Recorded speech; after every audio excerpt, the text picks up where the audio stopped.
en que aprendemos es pasando de la incomodidad, lo que no se siente bien, hacia la comodidad. Freud llamó a esto el principio del placer. O sea que nos movemos hacia aquello que nos hace sentir cómodos, lo que nos da placer, lo que nos hace sentir bien con nosotros. Nos movemos de la incomodidad hacia la comodidad. Así es como aprendemos a no mojar el pañal, por ejemplo. Sabemos que no es agradable caminar con popó o pipí en nuestros pañales. Vemos lo que hacen nuestros padres, vemos lo que nuestros parientes hacen y decimos, estas personas no hacen lo que yo. Así aprendemos a caminar y lo demás. Así que de la incomodidad hacia la comodidad. Durante toda nuestra vida, por cierto, así es como aprendemos. Imitamos leyendo lo que otras personas hacen, estudiando libros y en el trabajo, imitamos cuando vamos a la escuela y hacemos lo que nos da resultados positivos, lo que nos da refuerzos positivos y hacemos cada vez menos las cosas que nos causan incomodidad o dolor. Ahora, muy temprano en la vida, como equivocación o como resultado de una equivocación que los padres cometen en la crianza, los niños comienzan a aprender hábitos y patrones negativos. Los patrones y hábitos negativos tienen sus raíces principalmente en la crítica destructiva. La crítica destructiva comienza muy temprano en la vida, a veces en los primeros meses. Y la crítica destructiva la usan los padres para dirigir y controlar a sus hijos.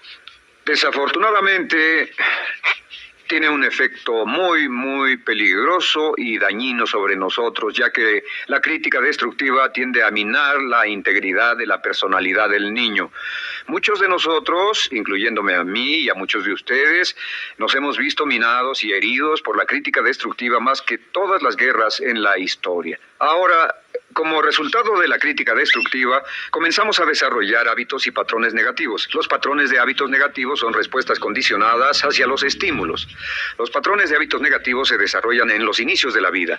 Se desarrollan como resultado de una repetición del temor y el dolor una y otra vez. Se desarrollan como resultado de la crítica destructiva, el castigo físico, etc. En los inicios de la vida comenzamos a desarrollar dos manifestaciones que nos persiguen durante toda nuestra vida y más que ninguna otra cosa inhiben nuestro potencial.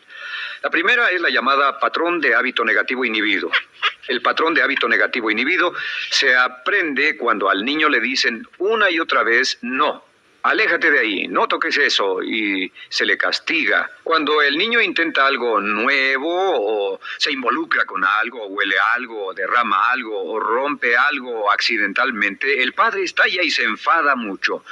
Como ven, el niño está impulsado por la curiosidad insaciable de explorar su mundo. Y lo que pasa es que cuando lo explora o se interesa y echa a perder algo, si el padre acciona golpeando al niño, el niño comienza a pensar cada vez que intento algo nuevo, cada vez que intento algo diferente, cada vez que voy más allá de mis límites, cada vez que me salgo de mi zona de comodidad, cada vez que no juego sanamente, me golpean, me castigan, me lastiman, me envían a mi alcoba y me siento mal. Y muy pronto el niño desarrolla el sentimiento de no puedo, no puedo, no puedo. Cada vez que trato algo diferente, me castigan, no puedo. No puedo, no puedo. Es como la respuesta de Pavlov. Pavlov sonaba la campana y le daba de comer a un perro y el perro salivaba y Pavlov alimentaba al perro. Mientras sonaba la campana, el perro salivaba y siguió haciendo eso y después Pavlov solo sonaba la campana y el perro salivaba. Lo que pasa en la vida adulta es que esto crea lo que llamamos temor al fracaso. El temor al fracaso es una respuesta condicionada a un proceso de crítica destructiva que ocurre en los primeros 5 o 6 años de la vida. El temor al fracaso automáticamente nos activa, nos sentimos ansiosos, tensos, intranquilos, sentimos presiones y estrés en nuestro plexo solar, sentimos ganas de retirarnos del evento y el temor al fracaso es la razón principal por los fracasos en la vida adulta. Es la razón principal por la que evitamos cumplir plenamente nuestro potencial. De hecho, todos los patrones de hábitos negativos se experimentan en el cuerpo físico. Puedes saber cuál es un patrón de hábito negativo porque se siente en el cuerpo físico, precisamente. El patrón de hábito negativo inhibido, el temor al fracaso, el no puedo, ocurre primero que todo en el plexo solar. ¿Ha tenido la ocasión donde debe hablar frente a un grupo, debe ir a una revisión de su desempeño, debe hacer una llamada determinante? Primero su plexo solar se aprieta. Si el temor continúa, su respiración se acelera, su corazón comienza a latir apresuradamente, su frecuencia respiratoria aumenta y le duele la cabeza como migraña en la parte frontal, su garganta se le cierra y no puede hablar y se le seca la boca por completo y como se pone tan tenso y asustado va corriendo al baño. Estas son todas las manifestaciones. No hay peligro físico, pero sí peligro psicológico, una respuesta condicionada. Cuando sentimos estas cosas, la tendencia es retirarse de la situación que las ocasiona y es la razón por la que no logramos mucho si retrocedemos. Es muy importante. El segundo patrón de hábitos negativos es el compulsivo. El patrón de hábito negativo compulsivo se aprende cuando a los niños se les dice una y otra vez, más vale que lo hagas. Si no lo haces, tendrás problemas o me las pagarás. A los niños se les convierte en recipientes del amor condicionado. Los padres no intentan hacer esto, pero lo que hacen es sugerirle al niño, no te amo, por lo tanto no estás a salvo, a menos y hasta que hagas lo que yo quiero. El niño crece sintiendo, tengo que hacer lo que quiera mi mamá. Debo complacerla, debo complacer a papá, debo complacer a los demás, debo complacer a mis parientes y a veces debo complacer a mis semejantes, debo complacer a mis maestros, debo complacer a todo el mundo y crecen con esto, debo. No puedo hacer lo que quiero hacer, debo hacer lo que complace a las demás personas. Este patrón de hábito negativo muy temprano en la vida se traduce en el temor al rechazo. El temor al rechazo lo experimentan los hombres como adultos como un comportamiento tipo A. Hablaremos del comportamiento tipo A posteriormente. El comportamiento tipo A es una necesidad compulsiva o excesivamente compulsiva de complacer de algún modo a alguien sin normas de comportamiento, prácticamente sin pensarlo. El temor al rechazo nos impulsa, nos hace muy sensibles a las necesidades de los demás. Hacemos cosas que otras personas quieren, no hacemos lo que nosotros queremos. Siempre estamos tratando de complacer a los demás, tenemos preocupaciones o nos importan las opiniones, sentimientos y actitudes de otros hasta el punto donde ocultamos nuestras necesidades. El temor al rechazo se siente en la columna del cuerpo. Se divide el cuerpo a la mitad y se siente hacia abajo en la mitad posterior del cuerpo. El primer lugar donde comienza a sentirse el temor al rechazo es generalmente en los hombros y el cuello. Nos sentimos entumidos, duros, tensos. Cuando tenemos mucho que hacer sentiremos un estrés tremendo en la columna. Los músculos se estiran en la parte posterior.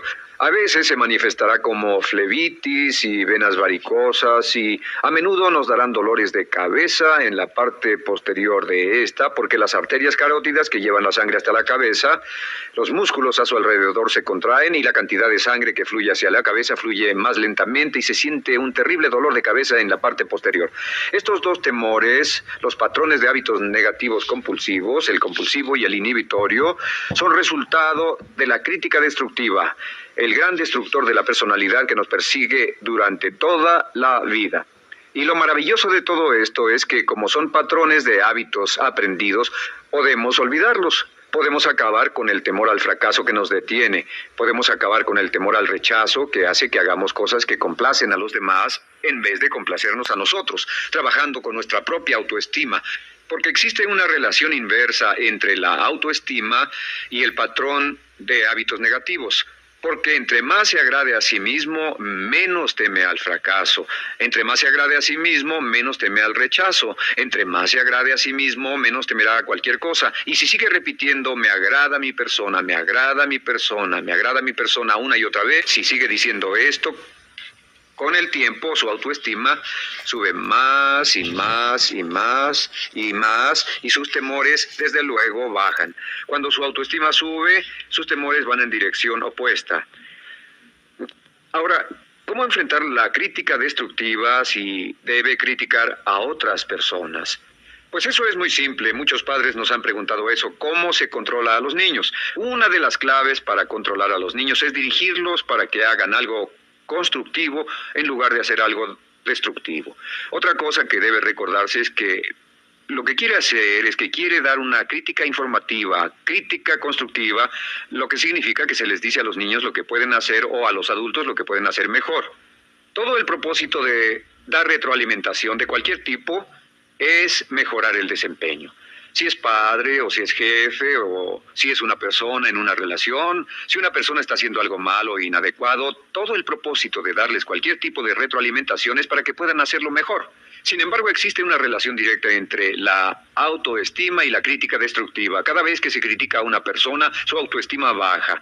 Y cada vez que su autoestima baja, su habilidad para desempeñarse baja. Si critica a una persona en forma destructiva demasiado tiempo, llegará a un punto donde no intentarán nada. Se convierte en lo que llamamos hipersensible. Un adulto hipersensible es aquel que no puede aceptar críticas de nadie. Un adulto hipersensible es una persona que está muy tensa, ansiosa, si siquiera sugiere que no está haciendo lo correcto. Si trata con un adulto hipersensible, la clave es sentarlo y recordar 4 cosas. Número 1, comenzar con alabanzas. Número 2, proteja la autoestima de la persona a toda costa. Número 3, discuta el desempeño y no a la persona.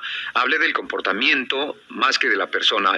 Y número 4 es enfocarse hacia el futuro en vez de en el pasado. Enfóquese hacia lo que va a hacerse en forma diferente en el futuro en vez de lo que pasó en el pasado. ¿Por qué? Una razón muy simple, porque una persona no puede controlar el pasado. Al no poder controlar el pasado, cualquier crítica de lo que han hecho en el pasado les da un estrés tremendo y frustración. Así que, en resumen, la clave del éxito en la vida es una actitud mental positiva. Una actitud mental positiva se basa en expectativas de éxito, de una serie de expectativas positivas. Esa serie de expectativas positivas se basa en sus creencias y en su concepto de sí mismo. El centro de su concepto propio que determina su eficacia en la vida es su autoestima, y su autoestima se mide por cuanto se valore a sí mismo. Las 2 cosas que nos frenan más que nada son el temor al fracaso y el temor al rechazo. Y uno de nuestros secretos centrales de éxito es este: conviértase en un organismo generador de autoestima perpetua. Haga continuamente cosas para usted mismo, hacia sí mismo en su vida, que hagan que se agrade a sí mismo, que se ame, que se acepte, que se respete, que hagan que se sienta fantástico con usted mismo. Si es un jefe o un padre, no olvide que la clave para el máximo desempeño en su hogar y en su trabajo es hacer que las personas se sientan maravillosamente consigo mismas. Entre mejor se sienta consigo mismo y más se agrade, más probable será que logre que las personas a su alrededor lo quieran, lo acepten, lo respeten.